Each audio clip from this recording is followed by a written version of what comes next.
कहते हैं भाग्य का खेल अत्यंत विकट होता है। देवताओं तक को समझ नहीं आता ये खेल क्या है। हम तो साधारण से मनुष्य हैं। ठीक है, निर्णय की बात करते हैं। निर्णय लेना तो आप ही के हाथ में। क्यों? भाग्य जो है आपका निर्णय नहीं बदल सकता, किंतु आपका निर्णय ये आपका भाग्य अवश्य बदल सकता है। इसलिए भाग्य के पीछे मत भागिए, अपना ध्यान केंद्रित कीजिए आज के निर्णय पर। शांत मन से विचार कीजिए, फिर निर्णय लीजिए, क्योंकि यह निर्णय ये अत्यंत महत्वपूर्ण है। आपका आज का यह निर्णय आपके भविष्य का आधार है। आपका आज का यह निर्णय भविष्य में सौभाग्य बन सकता है, दुर्भाग्य भी बन सकता है।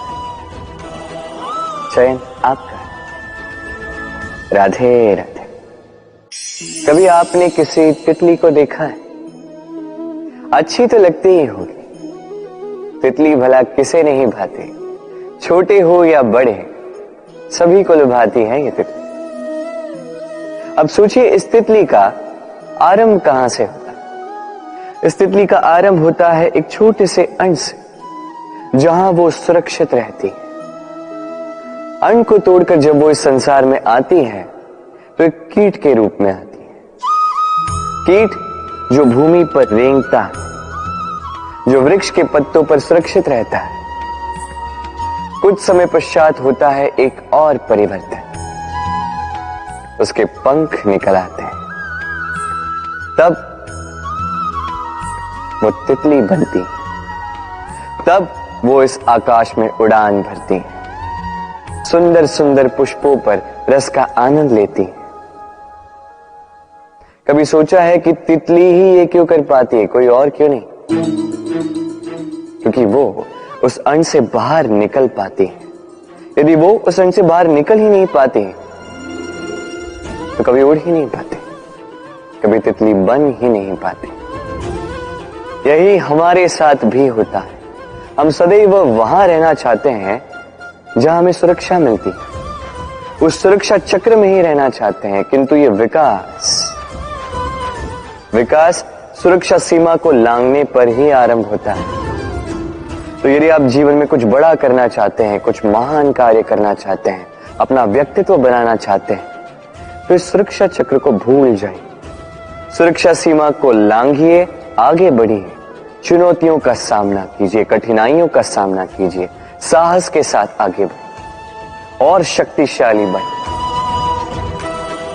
तभी आप जीवन में कुछ कर पाएंगे, तभी आपके भी पंख निकल आएंगे और तभी आप इस सुंदर से आकाश में उड़ान भर पाएंगे।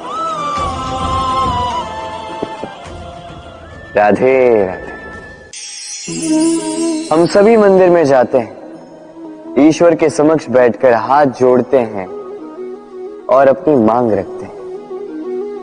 कभी सोचा है ईश्वर को कैसे लगता होगा कि मेरे भक्त मेरे पास आते हैं केवल अपनी इच्छा पूर्ति के लिए, मुझसे मिलने के लिए नहीं। कई सारे लोग मंदिर जाते हैं, अपनी इच्छा ईश्वर के समक्ष रखते हैं। अब यदि उनकी इच्छा पूर्ण ना हो तो हताश हो जाते हैं। अब से जब भी आप मंदिर जाओ, ईश्वर के समक्ष बैठो, हाथ जोड़ो और कहो धन्यवाद। धन्यवाद ईश्वर, आपने मुझे जो कुछ भी दिया है उसमें मैं प्रसन्न हूं। बस मुझे मार्गदर्शन दे कि कैसे मैं अपने कर्मों से, स्वयं अपने कर्मों से वो सभी प्राप्त कर सकूं जो मैं पाना चाहता हूं। ईश्वर से केवल मांगने जाओगे तो ईश्वर के समक्ष स्वयं को बहुत ही छोटा पाओगे, किंतु यदि स्वयं कर्म करके ईश्वर को धन्यवाद कहने जाओगे तो सही अर्थ से आपको ईश्वर मिल जाएंगे। राधे राधे। अद्भुत बात है ना?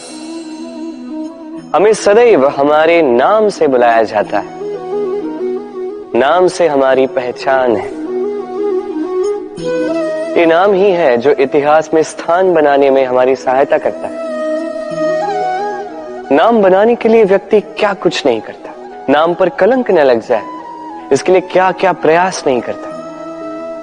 अपने जो कुछ भी पाया, धन, संपत्ति, सुख, ये सब कुछ नाम के समक्ष छोटा है। नाम सबसे ऊपर रह जाता है। ये नामकरण संस्कार सदैव हमारे लिए अत्यंत महत्वपूर्ण होता है। अब आपको क्या लगता है मैं किस नाम की बात करूं? वो नाम जो हमने जन्म से पाया? नहीं, मैं उस नाम की बात कर रहा हूं जो हमने हमारे कर्मों से अर्जित की। जो जन्म से प्राप्त हुआ वो मृत्यु के साथ चला जाएगा। ये तो जो नाम कर्मों से प्राप्त होता है वो हमें अमर करता है। माता पिता से हमें जन्म मिला, जन्म से मिले संबंधी, समाज से मिले मित्र, प्रकृति से मिला भोजन। यदि कुछ ऐसा है जो हमने स्वयं पाया तो वो है हमारे कर्मों का फल। वो है वो नाम जो हमने कर्मों से अर्जित किया। इसलिए सदैव श्रेष्ठ कर्म कीजिए और मेरे साथ प्रेम से कहिए राधे राधे। मनुष्य भी कितना विचित्र प्राणी है, सदैव संघर्ष करता है, सदैव प्रयास करता है कि वही सबसे बड़ा बने, प्रयास करता है कि उसके समक्ष सबके शीश झुके हुए हैं और उसके लिए सबसे पहले शक्ति प्राप्त करने का प्रयास करता है। शक्ति प्राप्त कर भी लेते हैं और उसके भय से सबको अपने समक्ष झुकाते हैं, किंतु एक महत्वपूर्ण बात भूल जाते हैं, समझ ही नहीं पाते।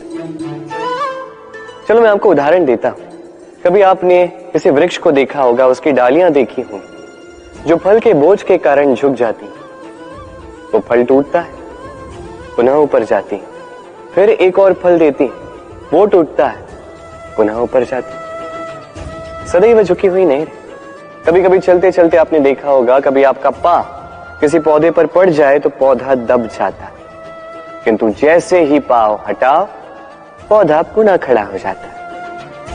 स्मरण रखिए ये अत्यंत महत्वपूर्ण बात। जो शीश भय से आपके समक्ष झुकते हैं वो विरोध में सबसे पहले खड़े रहते हैं। आप जीतिए, सबको जीतिए, किंतु बल के भय से नहीं, उन्हें जीतिए प्रेम के समझ।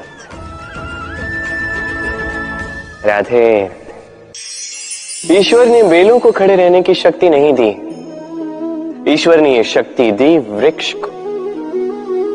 इसलिए बेलें वृक्ष का सहारा लेके खड़ी रहती, उसी पर फलती। अब ये बेलें दो प्रकार की होती, एक वो जो इस वृक्ष पर खिलती है, पुष्प गाती है, स्वयं भी सुंदर दिखती है, वृक्ष को भी सुंदर बनाती।